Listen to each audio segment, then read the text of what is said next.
Live from Bucharest, Romania, and the internet is currently exploding. It's on fire. Why is it on fire, Andrew? Because I just finished, well, in fact, it was actually last week. I did an interview with Piers Morgan, and it's just gone out into the Matrix. The Matrix has put the video out there. They edited it by about 50%. They removed most of my good points and tried to make me look as bad as possible. 50? I don't look bad at all. Neither do I. They tried very hard to make me look bad. To be honest with you, like, I don't want to insult Piers. Piers and I have disagreed on a bunch of issues. Yeah. Throughout history, we've been disagreeing on a bunch of stuff. I don't know if he knew that before I got there, but me and Piers have argued for years and years, especially when I back had a Twitter account. And I've disagreed with him massively also throughout this scamdemic because he was super take the experimental drug and I was against it. But and that's not something you discuss on the show. But before the show, to give Piers credit, he said, "Listen, we're gonna do this show for the viewers at home. Let's try not to make it a shouting match." And I was like, "Okay, that's fine." And I agreed, but that means every time he talks, you have to shut up. So it's very difficult to even get a point across. And I'm very happy that 99% of the comments on the video are people saying, "You didn't let him talk. You didn't let him talk. You didn't let him talk." No, to be fair, he let you talk enough. I've seen him do that with some people, Tommy Robinson, a few others, where he just literally shouted at them for 20 minutes. And you called him out on that years ago. But to be fair, you got some very, very good points across. And but he didn't let me talk more because he knew that the more I talk, the more the people at home will understand me. But the overall public reception is very, very good. The people understand that I was unfairly treated, unfairly banned. And he does agree with that, actually. He did agree. And he does agree with that, to be fair. And most of the people at home understand that. And that's what's very interesting. The Matrix itself has banned me en masse, then lied about me with a huge smear campaign, trying their very best to convince the populace that I am evil, and they have failed. Because 99% of the comments you read about me on any video about me are positive. Yeah. Every single person saying good things. How do you call the show Piers Morgan Uncensored and you censored 50% of the show?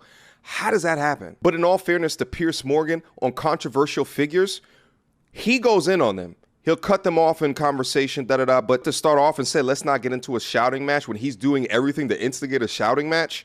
L3's mate. That dork, yeah. That dork. So he's obsessed. He's always, every 5 seconds, girls drive better than me. Girls drive better than me. The guy's weird. And he makes videos about me, and all of his comment section is people disagreeing with him. Any video I make, everybody agrees and says top G. That guy is making videos about me, and all his own fans are calling him a loser. Well, imagine. No. Viewers.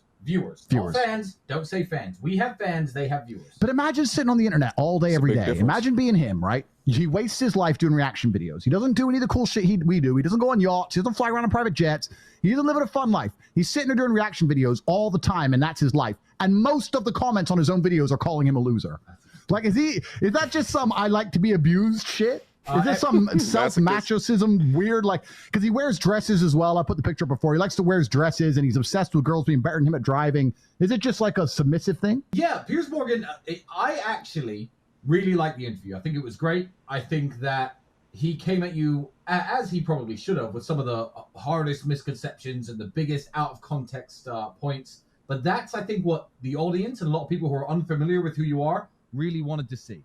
So I think he did a good job. The two stupid things he did, I won't say stupid, trying to, ask, oh, you've been on Alex Jones's podcast. Do you agree with this one thing he did? I didn't really know about that about myself either. You've done Vice. You've done Piers Morgan. Do you agree with everything they say? Of course not. And one of the other things, why did he ask you? And we're going to touch this topic because this was a topic we never touched before, ever, on any emergency meeting. Why did he ask you what you think of transgenders? Well, what he's trying to do is... Why? I'll tell you why. Because the Matrix is... We've never discussed transgenders. No, but I'll tell you exactly why he did it. I have currently exhausted the ammunition the Matrix has against me. They have built up a bunch of ammo trying to convince the world that I'm dangerous to women and I'm a misogynist. They've loaded their clip and they fired every single fucking bullet in the gun at me. Top G. I stood there like Neo, but I'm not Neo, I'm Morpheus. And I absorbed all the bullets and refused to die. What they want to do is hope I make a mistake.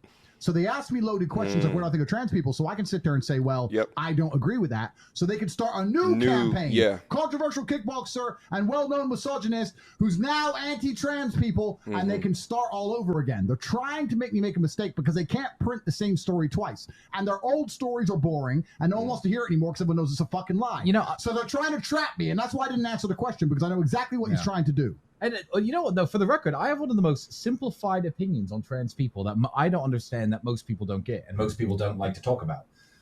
If plastic surgery is readily available in a capitalist society, and a surgeon is willing to fix your nose straight, give you fake tits, do leg extensions for men, if all these surgeries are completely purchasable on the free market, and an adult individual, individual decides to go and get that surgery done, why the fuck would I have a problem with that any more than I would with a girl getting fake tits? They don't care about our genuine opinion. They were trying to set a trap. They're trying to set a trap, trying to find new ammo. That's what the Matrix has been doing against me for a very long time. I want everyone at home to understand something.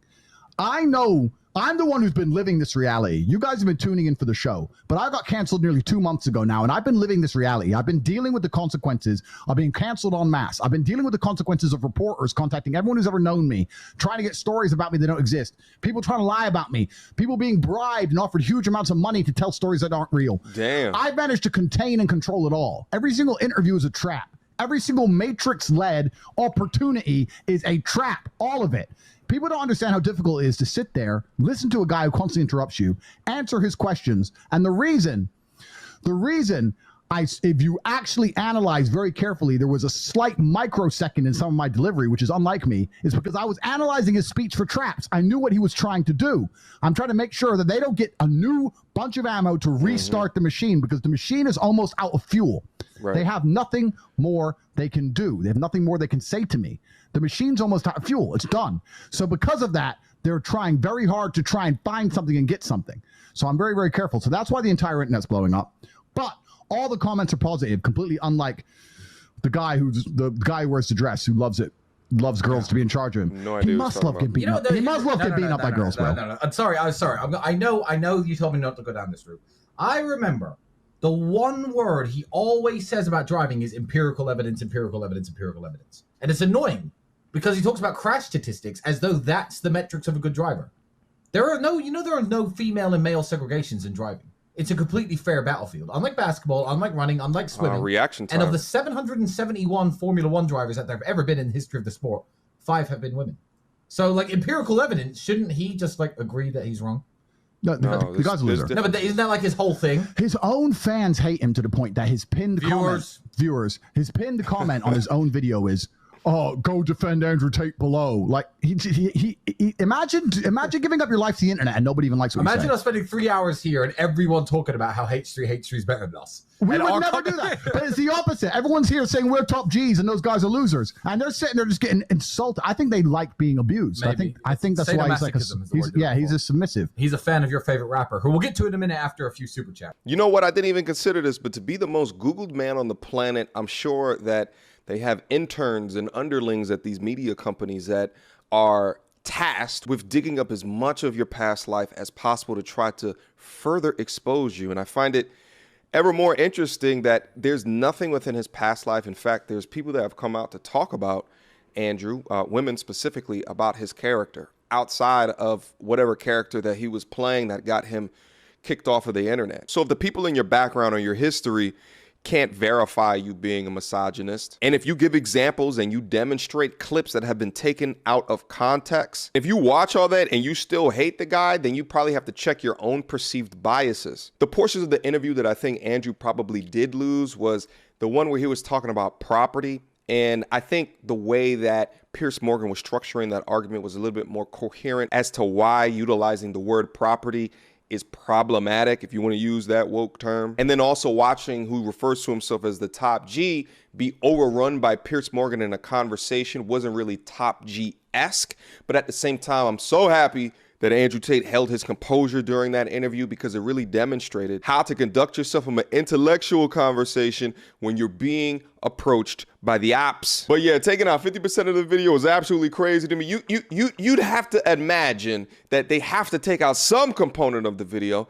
because they got to scrunch it down and to fit in within a certain segment. That's why I think it's important for these public figures that do interviews like that to have a voice recorder in their pocket just in case they want to release the entire interview. But nevertheless, I think that his appearance on that show was a net positive for males content in general. And I also think it was a net positive for his public image and perception. When I talk to women in public regarding his image, specifically women that do not like him, they sum him up to be an absolutely abhorrent, evil person. And I don't know if that particular interview with Piers Morgan showed him being evil. In fact, I know it didn't. Guys, do me a favor, leave your comments down below. Let's have a discussion regarding this one. Also as well, I did a reaction to like 90% of the Piers Morgan Andrew Tate interview. I'll leave a link to that live stream down below as well for you guys to take a look at to see my particular thoughts in the moment. Until next time, YouTube,